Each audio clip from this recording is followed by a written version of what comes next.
The UMass Lowell Riverhawks wasted no time in 2022 in getting on the road to establishing a powerhouse in the Mill City. The team's winning ways began with their very first outing. The men's team took home first overall. The women's team placed 5 in the top 17 at the Vermont Invite. At the Dartmouth Invitational, the Riverhawks dominated their way to yet another sweep of both the men's and women's races. If you look closely, you can probably see a pattern developing here.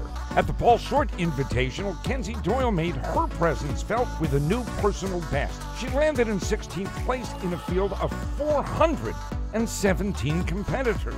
That success continued into the IC4A ECAC Championships. Doyle, a senior, took home the ECAC Individual Championship with a first-place finish. On the men's side, John Riley paced the crew with a 7th-place finish, and with strong finishes up and down the lineup, the team managed a 4th-place finish overall amidst an extremely talented field of competition.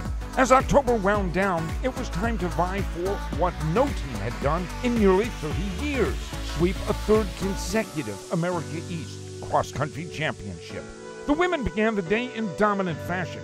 That's become a norm for this program. Kenzie Doyle's hot streak culminated in a conference championship record-setting finish, shattering the previous benchmark by over 5 seconds.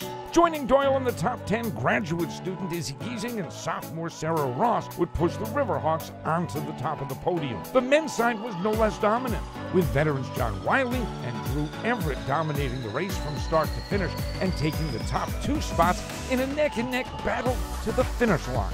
The Riverhawks commanded nearly half the top 15 places, boasting 7 runners within that group. The Riverhawk coaching staff saw their efforts rewarded and recognized.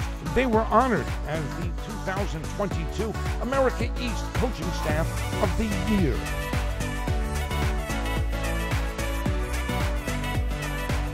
Records fell, trophies were awarded, and the UMass Lowell Riverhawks created something for themselves not seen since the middle of the 1990s. A dynasty was born.